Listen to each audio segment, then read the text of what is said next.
Gente, vamos começar a nossa aula. Hoje é aula de emergência. A gente chama de aula 1, mas na verdade é um código só, porque os assuntos não se interligam, né? Mas nesse primeiro módulo a gente trata de alguns temas que são, assim, eu costumo dizer que é uma aula relativamente fácil de ministrar, porque boa parte dela eu não vou precisar explicar, porque a gente vai estar falando ou de legislação ou de protocolos já fechados, que a gente não tem que explicar, a gente tem que entender o que cai na prova. E só a parte final, que é de traumas, que aí realmente a gente vai sinalizar e explicar algumas coisas.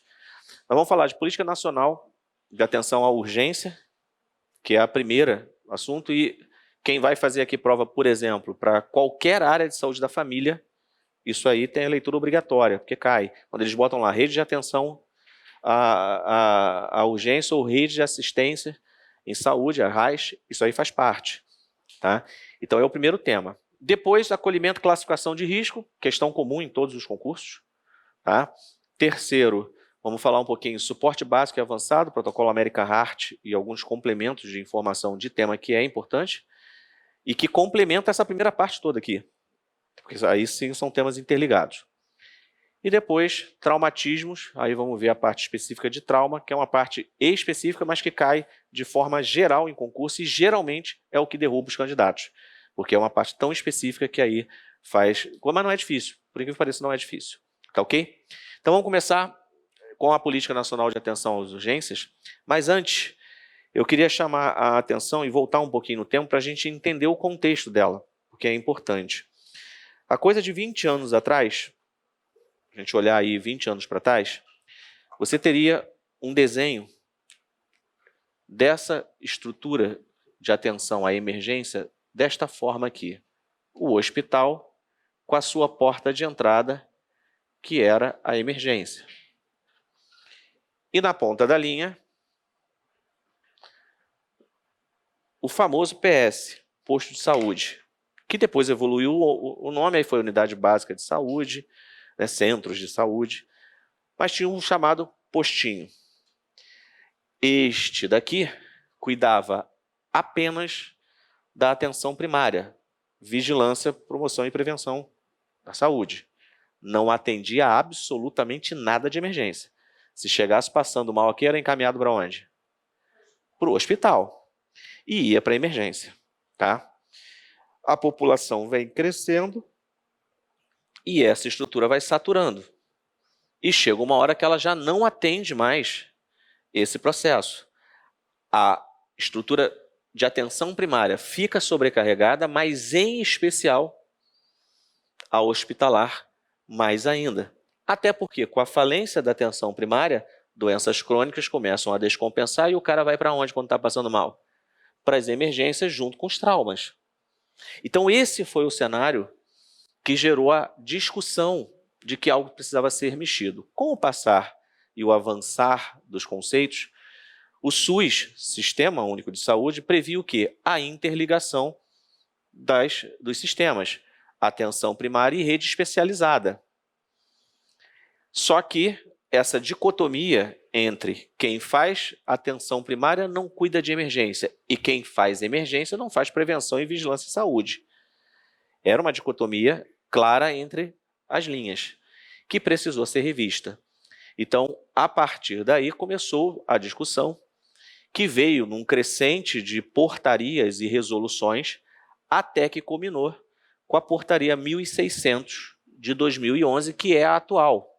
E olha o tempo, ela ainda é a atual.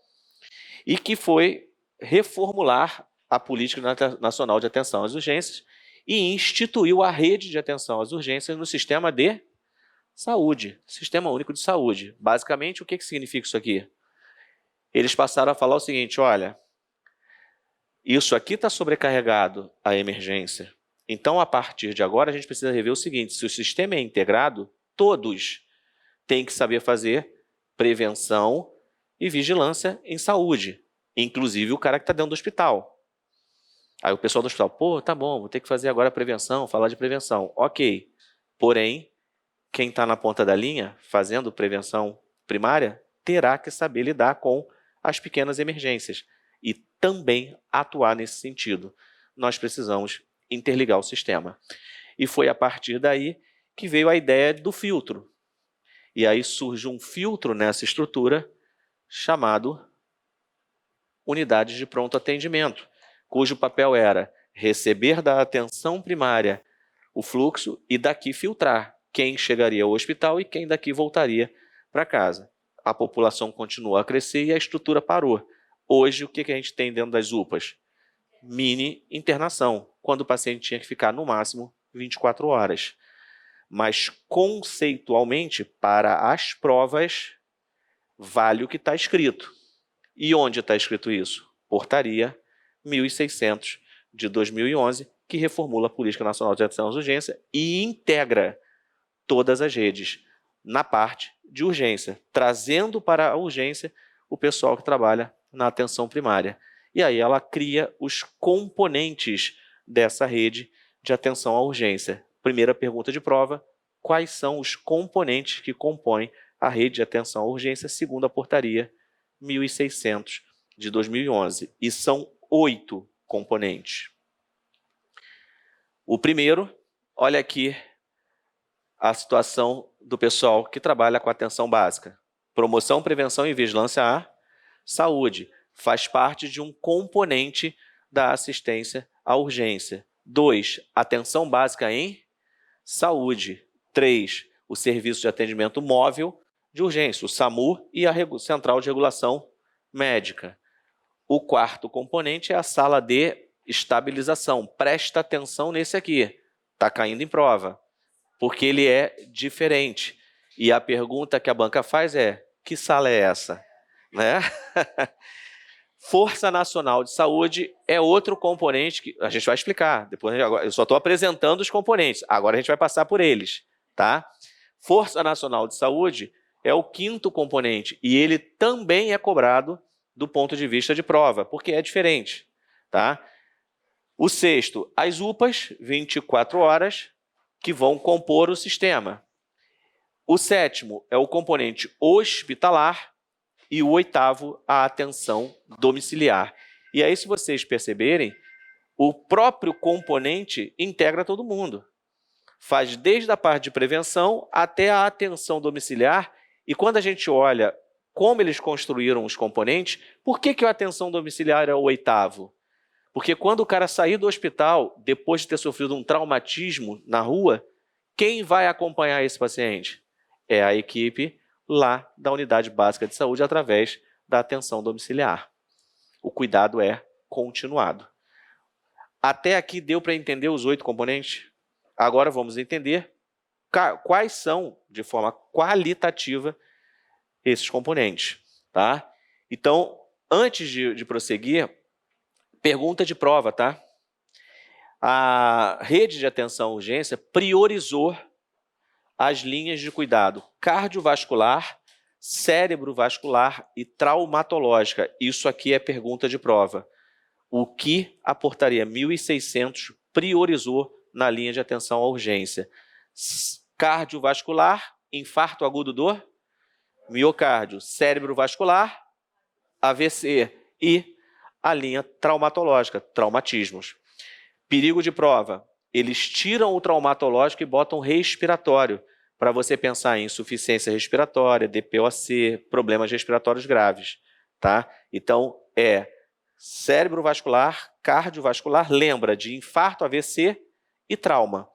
São os 3 pontos que foram priorizados. Detalhe, priorizado, não quer dizer que não atenda os outros. A prioridade de todos os recursos, de todo o planejamento é em cima desses 3, porque eles compõem realmente o maior quantitativo de atendimentos dentro dessa área de urgência. Deu para entender isso, gente, até aqui? Então, isso aqui é questão de prova, tá?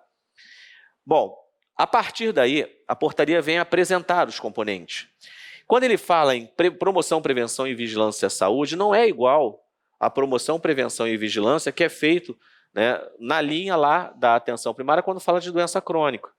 Embora aqui também conste as doenças crônicas não transmissíveis, tá? Mas aqui o alvo maior são acidentes, violências e lesões e mortes. Quando se faz a campanha Se Beber, Não Dirija, é porque você está prevendo que ao beber e dirigir pode ter o acidente e criar o trauma. Então, quem fica responsável por esse tipo de acompanhamento e de propagação de campanhas? Pela portaria 1600, a ponta da linha, e não a área hospitalar, tá? Dentro desse eixo aqui, ok? É claro, gente, que na prática todos fazem, tá? Mas a ideia conceitual é, já que o grupo que está dentro das unidades básicas de saúde trabalha com prevenção e vigilância, esse grupo já incorpora no rol de patologias que eles estão trabalhando como prevenção a parte relacionada às urgências. A ideia era essa, na verdade. O componente 2, atenção básica em saúde, olha a palavra-chave, tá? Amplia o acesso, o fortalecimento de vínculo e a responsabilização e o primeiro cuidado às urgências e emergências. E aí foi o momento que a portaria disse o seguinte, ó, hoje, profissional de ponta de linha de unidade básica de saúde tem que saber atuar em parada cardiorrespiratória, tem que ter desfibrilador e saber utilizá-lo e estabilizar o paciente até que ele consiga ser transferido para algum outro local. Então, ele traz a responsabilização, cria o vínculo daqueles profissionais com a urgência e emergência, o que não acontecia num passado remoto, em que se chegasse um paciente em parada, ele nem entrava no posto, não, direto para o hospital. E, na verdade, né, o que a portaria discutiu? Esses profissionais são profissionais de saúde, eles têm que saber atuar nisso.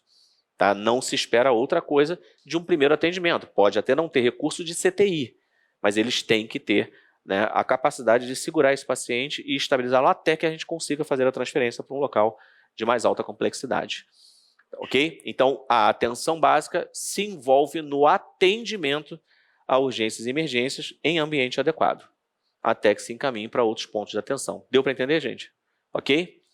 Bem, o nosso SAMU, Serviço de Atendimento Móvel de Urgências, aqui eu acho que não gera muita dúvida, né? Atendimento pré-hospitalar, natureza clínica, cirúrgica, traumática, obstétrica, pediátrica, psiquiátrica, entre outras. Então, esse é um componente que a gente não precisa explicar muito, porque todos conhecem, e a central de regulação.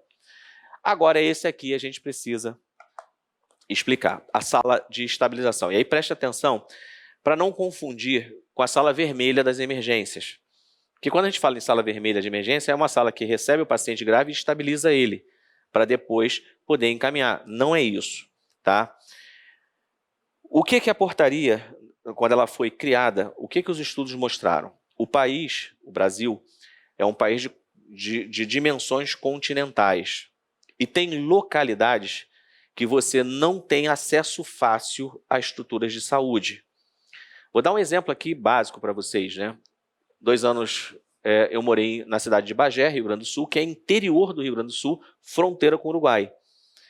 Quando você vai de Porto Alegre, que é a capital, até Bagé, são 6 horas de carro. E você chega um momento que você pega retas. Sobe, desce, vira. Reta, sobe, desce, vira.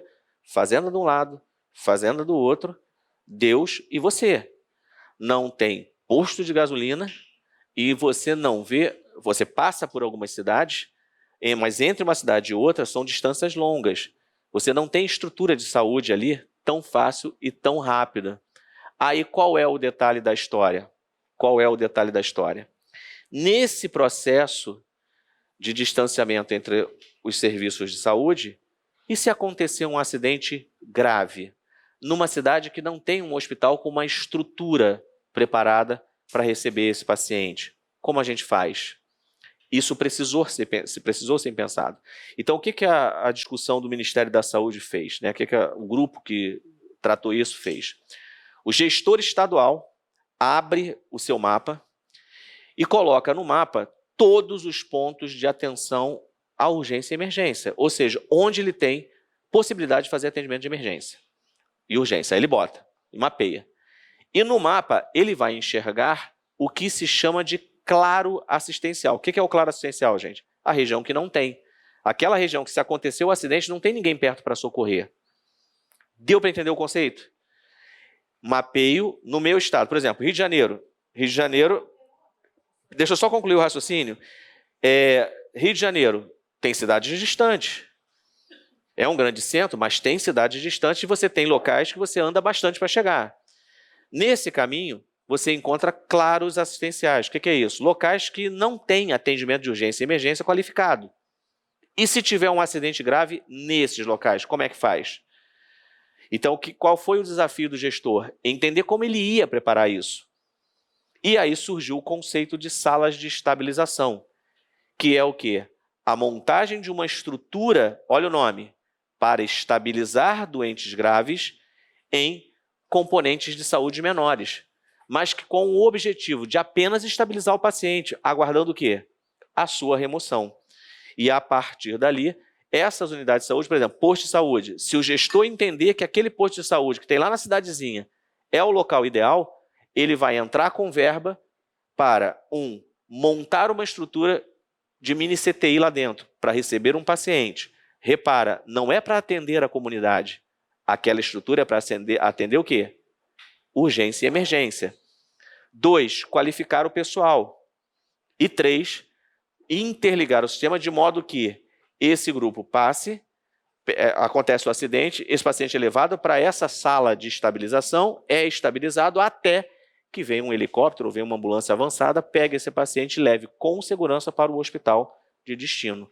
Então, a sala de estabilização não é um componente de hospital, é uma estrutura montada dentro de uma unidade de saúde básica com a única finalidade de atender o serviço 24 horas.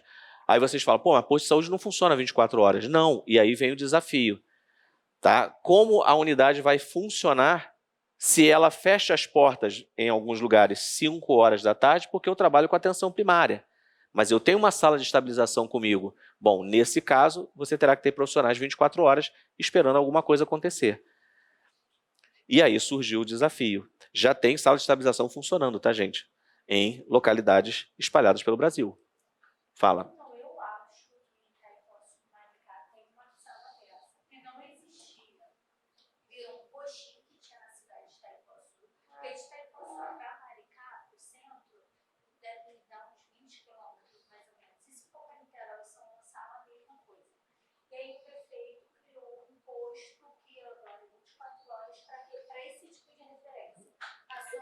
O que ela está colocando aqui? Você tendo uma estrutura de saúde, pode ser básica, mas se houve investimento e ali criou uma possibilidade de você receber um paciente grave, estabilizá-lo, você não vai tratar dele, você só vai estabilizar. Esse é o conceito da sala de estabilização, não se trata. Tá? E não é para atender qualquer pessoa. Ah, tem uma emergência no postinho ali, eu vou lá na emergência ser atendido. Não. É uma sala de estabilização. Aí entra o quê? O próprio pessoal do posto doutrinando a comunidade, para que eles entendam o conceito daquilo. Tá? Então, essa estrutura, sala de estabilização, e o que eu chamo a atenção, gente? Olha o ano. 2011 e ainda hoje, muita gente não conhece. Porque é uma estrutura difícil de você pensar numa unidade básica. Mas ela é o principal, talvez, componente, e por isso está caindo bastante em prova. A pergunta é direta. O que é o componente sala de estabilização referenciado pela portaria 1600 na Política Nacional de Atenção às Urgências? Então, sala de estabilização, um ambiente criado para estabilizar pacientes graves em unidades básicas, com a finalidade de mantê-lo estável até que ele seja removido. Deu para entender o que é a sala de estabilização? Ok? Perfeito. A partir daí, o componente 5 também tem caído bastante em prova, porque é outra coisa diferente. E quando fala Força Nacional, o que vem à cabeça? Aqueles caras grandes, armados, né, vestidos de camuflado, que é a Força Nacional de Segurança. Então, o componente Força Nacional de Saúde do SUS, tá, nada mais é do que um componente que agrega forças entre a esfera federal, estadual e municipal para situações específicas. Então, aglutinar esforços para garantir a integralidade da assistência em situações de risco ou emergenciais para a população com vulnerabilidades específicas ou em região de difícil acesso. Exemplo, tem uma tragédia na região litorânea, chuva, deslizamento de morro, e aí a cidade entra em colapso. O governo federal ativa o componente Força Nacional de Saúde. A partir dali, o governo federal, o governo estadual e o governo municipal aglutinarão esforços sobre o comando do primeiro, que é o governo federal. e aportes financeiros de recursos humanos vão ser destinados para essa área sob a denominação de Força Nacional de Saúde. Então, basicamente, é a integração dos componentes de saúde das 3 esferas em situações específicas. Vou dar um exemplo. Rio de Janeiro, cidade de Petrópolis, sofreu com as chuvas, teve uma tragédia, e aí foram para lá todas as instituições de saúde, federal, estadual e municipal representadas. Ali, sob o comando da primeira, e é importante ter o comando para que a coisa possa fluir, tá? O atendimento foi prestado de uma forma uniformizada. Isso evita o quê? A bagunça, porque se cada um chegar querendo ajudar, mas ninguém se interligar, a coisa não funciona. Grandes eventos, por exemplo, recentemente não, já há algum tempo, tivemos a Copa do Mundo e as Olimpíadas. O componente Força Nacional de Saúde estava ativado. Ou seja, possibilidade de grande fluxo de pessoas em situação de risco, porque existia o risco de terrorismo, de algum atentado, alguma coisa pelo tipo de evento. Então, o componente foi ativado e as pessoas ficaram ali prestando apoio, né, em condição de serem acionados para aquele evento. Então, Força Nacional de Saúde nada mais é do que a aglutinação de esforços das 3 esferas para atendimento de saúde em situações específicas. Nada mais do que isso. Deu para entender a Força Nacional de Saúde? Tá? A pandemia, vamos lá, a pandemia entra?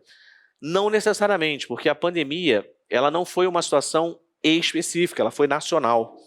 Então, embora algumas regiões teve a concentração de esforços para não deixar colapsar, tá? E aí, nesses momentos, por exemplo, Manaus, faltou oxigênio, as pessoas começaram a morrer por falta de oxigênio, vamos aglutinar esforços lá.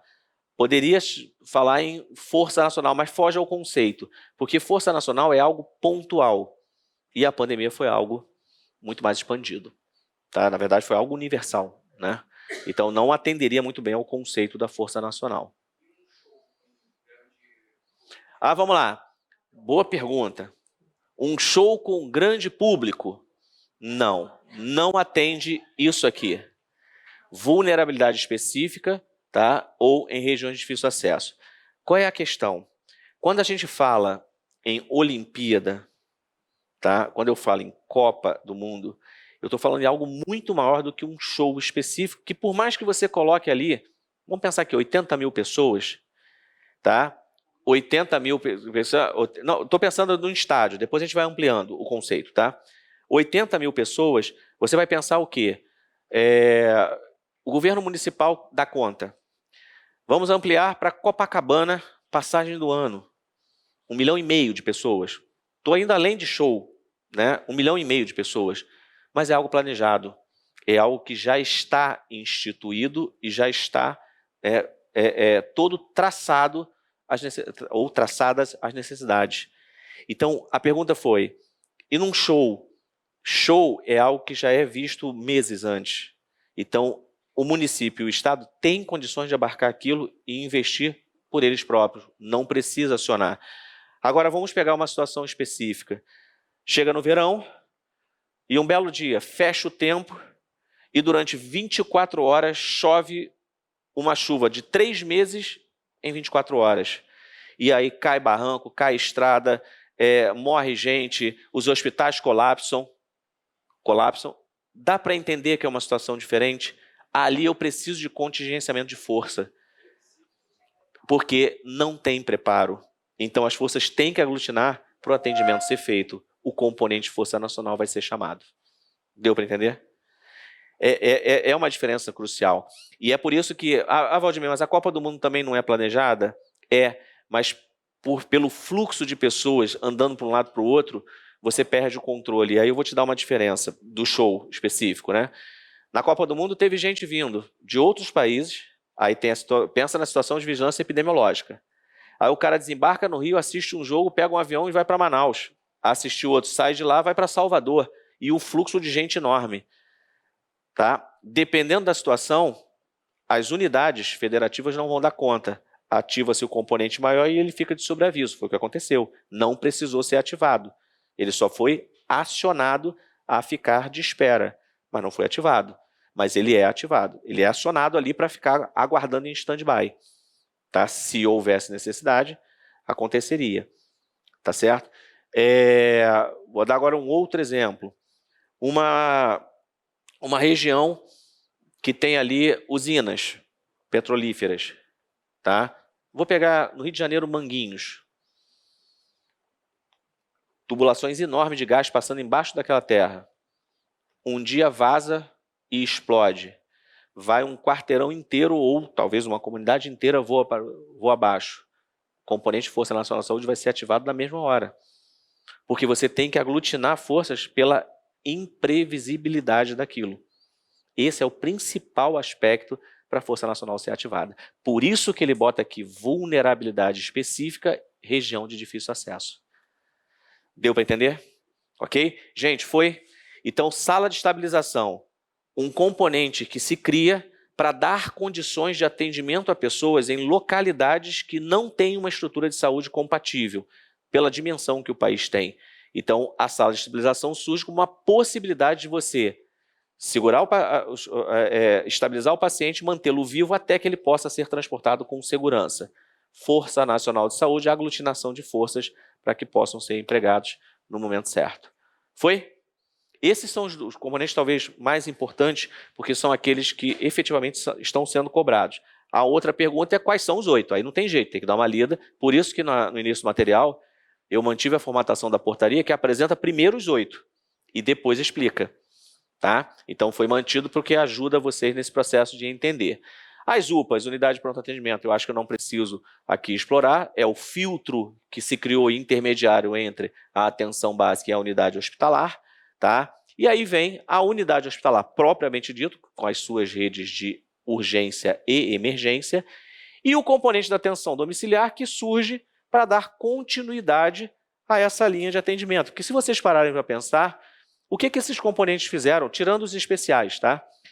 Trabalha a prevenção, lá no início, ó, vamos evitar situações que podem gerar atendimento de emergência. 2, se tiver alguma pequena emergência, a ponta da linha atende, a unidade básica atende.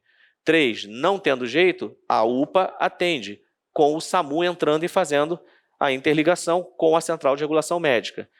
Se precisar de apoio especializado, rede hospitalar. E depois que esse paciente recebe alta, quem acompanha? A atenção domiciliar. E por isso ela foi colocada no componente 8. Deu para entender? Ok? Bem, a outra portaria que é importante, porque vez por outra aparece em concurso, é a 2048. E aí eu queria chamar a atenção, porque ela é anterior a 1600. A 1600 de 2011. Só que, na verdade, essa daqui é o regulamento técnico da emergência e não foi revogada. Ela mostra como a coisa acontece. A 1600, ela reformula a política, mas ela trata da política propriamente dita. Como, né, conceitualmente a coisa vai acontecer. Então a 2048 em nenhum momento deixou de existir e ela continua sendo cobrada em concurso. Mas as perguntas são bem pontuais. Quantos tipos de ambulância nós temos? Muita gente responderia 2. Mas não temos 2. Temos 6 tipos. E olha que eu estou excluindo, porque a 2048 não fala do 7º tipo que surgiu depois, que eu vou mostrar, que é a motolância. Tá? Então, a 2048 diz que tem 6 tipos de ambulâncias. Tá? A, B, C, D, E e F. Tá? Isso é pergunta de prova, gente. Inclusive, tem questão para vocês resolverem dessa portaria. Aí, repara, na prática tem que tomar cuidado, porque a prática junta a A e a B. Na prática, a gente fala assim, básica, tudo é básica. Né? E a gente fala da D, que é a avançada. Então, muita gente diz, ó, só tem 2 tipos de ambulância, a básica e a avançada. Mas, na verdade, tem outros tipos que a gente vai conhecer a partir de agora.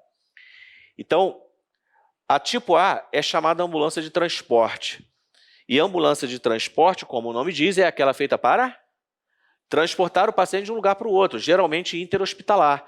São aquelas ambulâncias que o paciente está em um local internado, mas aquele local não tem, por exemplo, uma tomografia para fazer, e o paciente precisa de uma tomografia. A ambulância vem, pega aquele paciente, leva para o outro hospital, faz a tomografia e devolve o paciente para a sua unidade de origem. Essa é a ambulância D.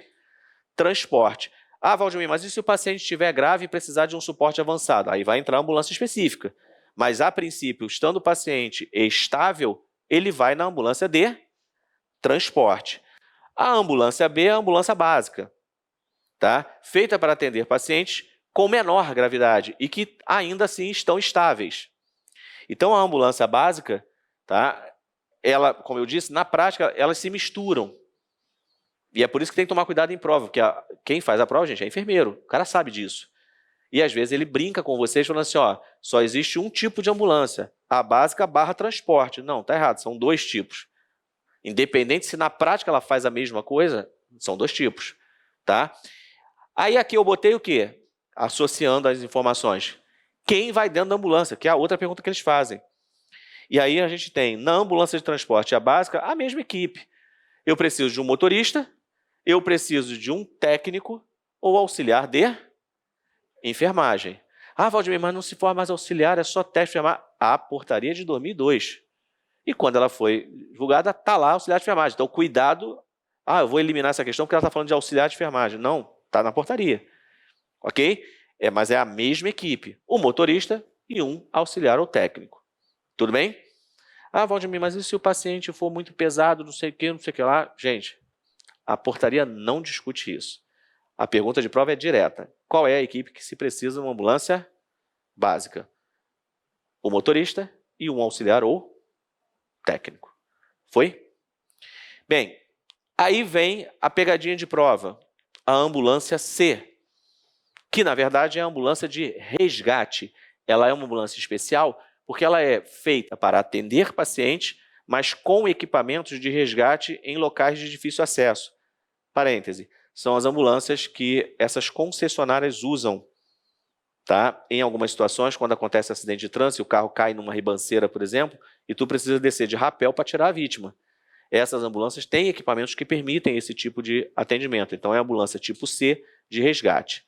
Aí, frase de concurso, o cara bota assim, na ambulância de resgate é necessário um motorista e 2 profissionais de saúde. Errado.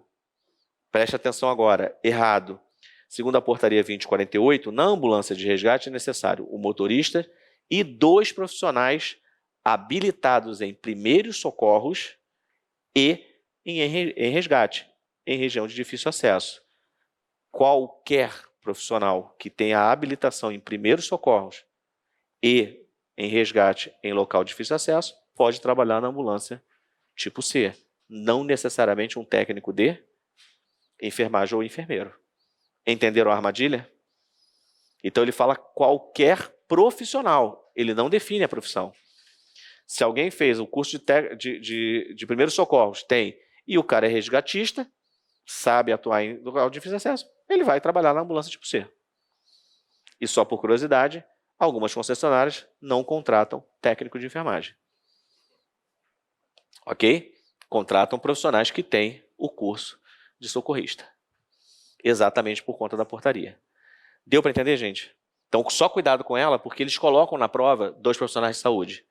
Porque te induz ao erro. Né? Tu vai em ambulância, tu fala, não, tem que ter um profissional de saúde ali, acaba caindo na armadilha da prova. Tá? A D é a avançada. E aí, a avançada é para paciente grave, paciente instável hemodinamicamente falando. Tá? Só que aí vem a equipe. E na equipe são necessários 3 profissionais. O motorista, o enfermeiro, não é mais técnico de enfermagem, agora é enfermeiro, e o médico. E aí cuidado com a armadilha, porque na prática, algumas ambulâncias saem com técnico de enfermagem. Na segunda 2048 tem que sair com quem? O enfermeiro. E isso já foi alvo, inclusive, de gente me ligando, Valdemir, onde é que está escrito que a ambulância básica, a ambulância avançada pode sair com teste de enfermagem que eu preciso de uma briga aqui. Eu falei, meu filho, não vou entrar nessa briga não, tu vai perder, porque não está escrito em lugar nenhum. Né? A ambulância avançada é médico e enfermeiro. Ah, mas o paciente é pesado. Pô, vai lá na básica. Na ambulância básica era o motorista e o técnico de enfermagem. Aí os técnicos de enfermagem rapidamente descobrem que o motorista tem que ser o melhor amigo deles. Porque na hora do sufoco, quem vai ajudar a pegar o peso? O motorista, dependendo da situação, fala assim, não, cara, eu sou só um motorista. Né? Aqui é a mesma coisa. Dependendo de quem seja a equipe, o médico fala assim, ó, eu só sou o médico. Aí o motorista já fica lá buzinando. Né? Sou motorista, vamos embora, quando estiver pronto me avisa. E o enfermeiro se vira, porque pela legislação, é com ele. Tá? E isso gera alguns transtornos. Mas armadilha de prova, ambulância de transporte, ambulância básica, motorista, técnico, auxiliar. Só 2 pessoas, técnico ou auxiliar de enfermagem. Tá?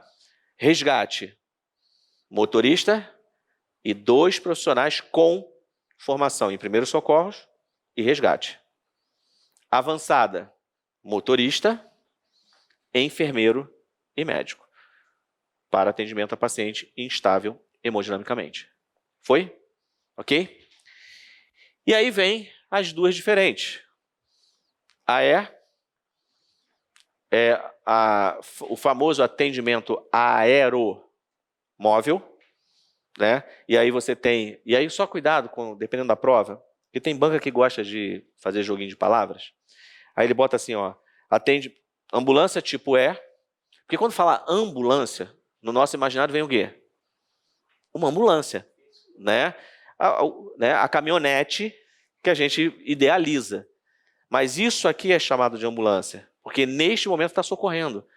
Só que né, até para não dar dúvida colocado, né, eles colocam equipamento aeromóvel. E aí tem asa fixa e asa rotativa.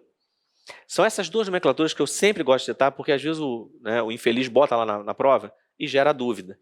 Pô, asa fixa e asa rotativa, o que é asa fixa, gente? É o avião. O que é asa rotativa? É o helicóptero. O cara só está tentando te criar a pegadinha. Tá? Mas falou em algo que voa, é tipo E. Tá? E o F? F são as embarcações. Aí tem que tomar cuidado, porque já teve aluno errando isso daqui, porque tentou fazer o seguinte, ó, helicóptero, olha o problema, helicóptero, tipo E, de helicóptero. Só que quando chegou na embarcação, o cara se enrolou e gerou a dúvida. Aí gerou a dúvida na hora da prova, vai escolher errado, vai errar. Então não tem jeito, gente. E é aeromóvel. E F, embarcação, barco. Tá?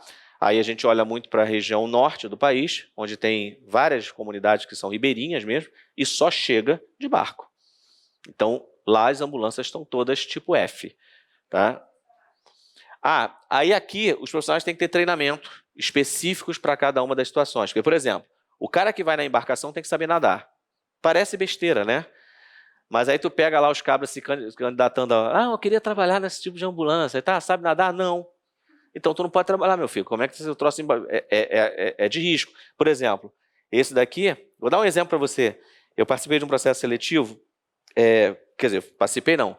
Eu fui convidado para participar como instrutor e colaborador num processo seletivo para enfermeiros de aeromóvel. E aí, quando a gente entrou no helicóptero, e a gente cobrando, né, os conceitos do cara, quando o bicho deu a tremida, o candidato começou a botar o bofe pela boca. Ficou pálido e desmaiou. E depois, quando ele acordou, ele falou, eu morro de medo de voar. E o cara se candidatou para quê? Para aeromóvel. Aí não dá, né? Então, assim, aqui a qualificação é específica. E aí, médicos, enfermeiros, porque a portaria não define a gravidade do paciente. Mas, geralmente, porque, por exemplo, as embarcações, não necessariamente o paciente esteja grave.